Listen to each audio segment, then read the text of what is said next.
ಜನ ಅಧ್ಯಯನ ಮಾಡ್ತಾ ಇದ್ದಾರೆ. ಧಾರವಾಡ, ಬೆಂಗಳೂರು, ಶಿವಮೊಗ್ಗ ಎಲ್ಲ ಜಿಲ್ಲೆಗಳಲ್ಲಿ 56,000 ಜೊತೆಗೆ ಇನ್ನೊಂದು 1,00,000 ಹುದ್ದೆಗಳನ್ನು ಜೊತೆಗೂಡಿಸಿ 1,56,000 ಹುದ್ದೆಗಳನ್ನು ಡಿಸೆಂಬರ್ ಒಳಗಾಗಿ ಅಧಿಸೂಚನೆ ಮಾಡಬೇಕಂತ ಮುಖ್ಯಮಂತ್ರಿಗಳಿಗೆ ಬೇಡಿಕೆ ಇಟ್ಟಾಗ 3 ಜನ ಹಂತವಾಗಿ ಸಂಪೂರ್ಣವಾಗಿ ನೇಮಕ ಮಾಡ್ತೀನಿ ಅಂತ ಮಾತು ಕೊಟ್ಟಿದ್ದಾರೆ ಸರ್. ಇದು ಒಂದನೇದು. ಎರಡನೇದಾಗಿ ವಯೋಮಿತಿ ಸಡಿಲಿಕೆ ಮಾಡಿದ್ರು ಸರ್ 5 ವರ್ಷ ಎಲ್ಲ ವಿದ್ಯಾರ್ಥಿಗಳಿಗೆ. ಆದರೆ ಕೋವಿಡ್ದಿಂದ ಇಲ್ಲಿವರೆಗೆ ಒಂದು ಹುದ್ದೆಯನ್ನು ಕರೆದಿಲ್ಲ, ವಯೋಮಿತಿ ಮೀರಿ ಹೋಗಿದೆ ಸರ್. ಅದಕ್ಕಾಗಿ ಈ 1,56,000 ಹುದ್ದೆಗಳನ್ನು ಬರೀತಕ್ಕಂಥ ವಿದ್ಯಾರ್ಥಿಗಳಿಗೆ ಇನ್ನೊಂದು ಅವಕಾಶವನ್ನು ಕೊಡಬೇಕಾಗಿ ಗಟ್ಟಿಯಾಗಿ ಬಂದಿದ್ದೀವಿ. ಅದಕ್ಕೆ ಸ್ಪಂದನೆ ಮಾಡಿದ್ದಾರೆ. ಮೂರನೇದಾಗಿ ಕರ್ನಾಟಕದ ಅತ್ಯಂತ ಭ್ರಷ್ಟಾಚಾರ ಸಂಸ್ಥೆ KPSC ಎಲ್ಲ ಮೆಂಬರ್ಗಳು ಅವರ ಆಸ್ತಿಯನ್ನು ಎನ್ಕ್ವೈರಿ ಮಾಡಬೇಕಂತ ಹೇಳಿದ್ದೀವಿ. ಮೊನ್ನೆ 384 KPSC ಹುದ್ದೆಗಳನ್ನು ಕರೆದಿದ್ರು, KS ಹುದ್ದೆಗಳನ್ನು. ಆ ಹುದ್ದೆಗಳು ಭ್ರಷ್ಟಾಚಾರದಿಂದ ಕೂಡಿದವು, ಅದನ್ನು ಕೂಡ ರದ್ದು ಮಾಡಬೇಕಂತ ಬೇಡ್ಕೊಂಡಾಗ ಅವರು CM ಅವರು ಹೇಳಿದ್ರು, CS ಮುಖಾಂತರ ಇವೆಲ್ಲ ಡಾಕ್ಯುಮೆಂಟ್ಗಳನ್ನು ನಮಗೆ ತಲುಪಿಸ್ರಿ, ನಾನು ಸಂಪೂರ್ಣವಾಗಿ ತನಿಖೆ ಮಾಡ್ತೀನಿ ಅಂತ ಹೇಳಿದ್ರು ಸರ್.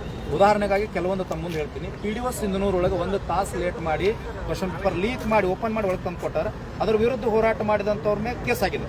KS ಮರು ನೇಮಕಾತಿ ಮಾಡಿರಿ, ರದ್ದು ಮಾಡಿರಿ, ಮತ್ತೊಮ್ಮೆ ರೀನೋಟಿಫಿಕೇಶನ್ ಮಾಡಿರಿ ಅಂತಂದಾಗ ಧಾರವಾಡದಿಂದ ಕೆಲವು ವಿದ್ಯಾರ್ಥಿಗಳು ಅನಿಲ್ ಕಂಬಳಿ ಅವರ ನೇತೃತ್ವದೊಳಗೆ ಧಾರವಾಡದಿಂದ ಬೆಂಗಳೂರು ಪಾದಯಾತ್ರೆ ಮಾಡಿ ಬೆಂಗಳೂರಿಗೆ ಬಂದಾಗ ಎಲ್ಲ ಪೊಲೀಸ್ ಅಧಿಕಾರಿಗಳು ಅವ್ರ ಮೇಲೆ ಕೇಸ್ ಹಾಕಿದ್ದಾರೆ.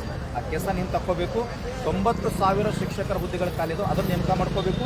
20 ವರ್ಷದಿಂದ ದೈಹಿಕ ಶಿಕ್ಷಕರ ನೇಮಕಾತಿ ಎಲ್ಲ ಅದನ್ನು ಮಾಡ್ಕೋಬೇಕಂತ ಮನವಿ ಕೊಟ್ಟಾಗ CM ಅವರು ಸಂಪೂರ್ಣವಾಗಿ ನಮಗೆ ಸ್ಪಂದನೆ ಮಾಡಿದ್ದಾರೆ ಸರ್. ಈಗ KPSC KE ಕೊಡಬೇಕು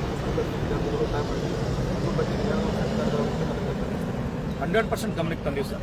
KPSC ಭ್ರಷ್ಟಾಚಾರದ ಅಲ್ಲಿ ಕೊಟ್ಟರೆ ಬಡವರ ಮಕ್ಕಳು ನೌಕರಿ ಆಗೋದಿಲ್ಲ ಸರ್. ಅದಕ್ಕಾಗಿ ಸಂಪೂರ್ಣವಾಗಿ KE ಕೊಡ್ರಿ, ಇಲ್ಲ ಅಂದ್ರೆ ನಮ್ಗೆ ಇನ್ನೊಂದು ಬೇಡಿಕೆ ಸರ್.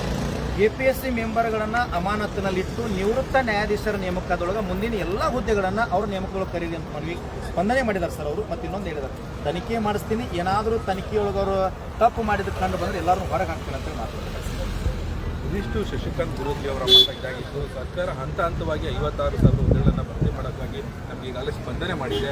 ಈ ಕೂಡಲೇ ಏನು ಸರ್ಕಾರ ಅಧಿಸೂಚನೆ ಹೊರಡಿಸಿದ ಎಲ್ಲ ಹುದ್ದೆಗಳನ್ನು ಕೂಡಲೇ ಭರ್ತಿ ಮಾಡಿ ಅಂತ ನಾವು ಸಹ ಮನವಿ ಮಾಡಿದ್ದಾರೆ ಅಂತ ಹೇಳ್ತೀವಿ. ಕ್ಯಾಮ್ರಾ ಪರ್ಸನ್ ನವೀನ್ ಜೊತೆ ಹನುಮಂತರಾಜು.